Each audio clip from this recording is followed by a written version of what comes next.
Fatuush iyo Tamiim oo ah laba lamaano oo aad isku jecel misna xiriirkoodu ahaa qoto dheer ayaa waxay soo gabagabeeyeen xalayto ayagoo meherkoodii hore u dhigtay maalmo ka hor balse arooskoodii weynaa waxay dhigteen xalay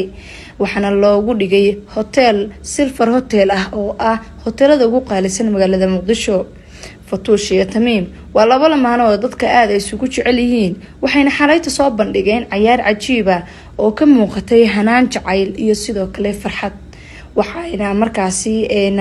aad ugu muuqatay inay ahaayeen laba lamaano oo si weyn isugu faraxsan balse waxa la yiri maxaan ku raadayay meel walba oo taala nabad lagama waayo dagaal iyo waxyaabo waxaana xalay dagaal ka kiciyay arooskii Fatuush iyo Tamiim fanaanka King Arash oo aad wada taqaanaan oo ah fanaan raabista ah waxa uu markaasi kaamiradu qabanaysay isagoo King Arash oo maxaan ku dhahaye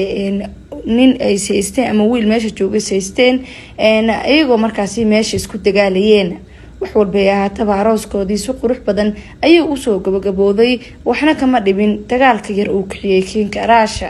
waxayna dadku yiraahdeen King Arash waa la soo dirsaday waxyaabo la mid ah halka ay dadka qaar ay dhahayeen King Arash maadaama uu yahay nin balwada isticmaalo ma ahayn in lagu soo daro arooska maadaama balwadu ay tahay mid dadka isku dirta wax walba ahaataba Fatuush oo ah aroosadii ayaa waxay si aad u soo bandhigtay ciyaar cajiib ah oo dadka oranay ka yaabeen waxaana Fatuush isla goobta arooska loogu xiray dahab qaali ah oo dad kala duwan ay u xireen number 1 waxa uu xirtay saaxiibta qaaliga oo ilaa ay garoow isla joogi jireen oo lagu magacaabo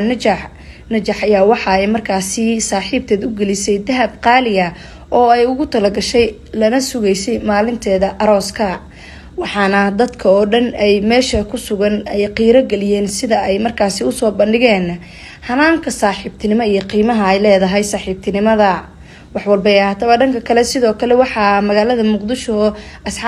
asxaabteedii isxureysay mid kamid ah gabdhaha TikTok caanka ah oo lagu magacaabo Susu iyadana waxay halkaasi ugu xirtay qoor dahab ah oo aad qaali u ah dhaga kale waxa iyadana dahab u xirtay isla dhinaca wiilka habareer ka socotay iyo sidoo kale sodohdad oo soo bandhigeen maxaan ku raadahay farxad aad u balaaran dhinaca kalena waxa Tamiim iyo Fatuush aad ay isugu jaan qaadayeen ciyaarta iyadoo dadka qaar ay yiraahdeen waa ay soo baraagtikareeyeen ama ay soo tababarteen labadani maadaama uu markaasi aad qaban qaab u socotay maalmihii ugu dambeeyay qabanqaabada ayaa waxaa qayb ka ahaa in ayadii saaxiibadeed ay aad markaasi ciyaarta iskula baranayeen sidoo kale dhanka ninkeedana kama marnee wax walba ahaataba ayada iyo sodohdeed ayaa waxay ayaguna aad u soo bandhigeen ciyaar cajiib oo ka muuqatay hanaan waalidnimo iyo mid saaxiibtinimo isugu jirta ugu dambeynna waxa ayadana dhinaceeda qiirada soo gashay Fatuush hooyadeed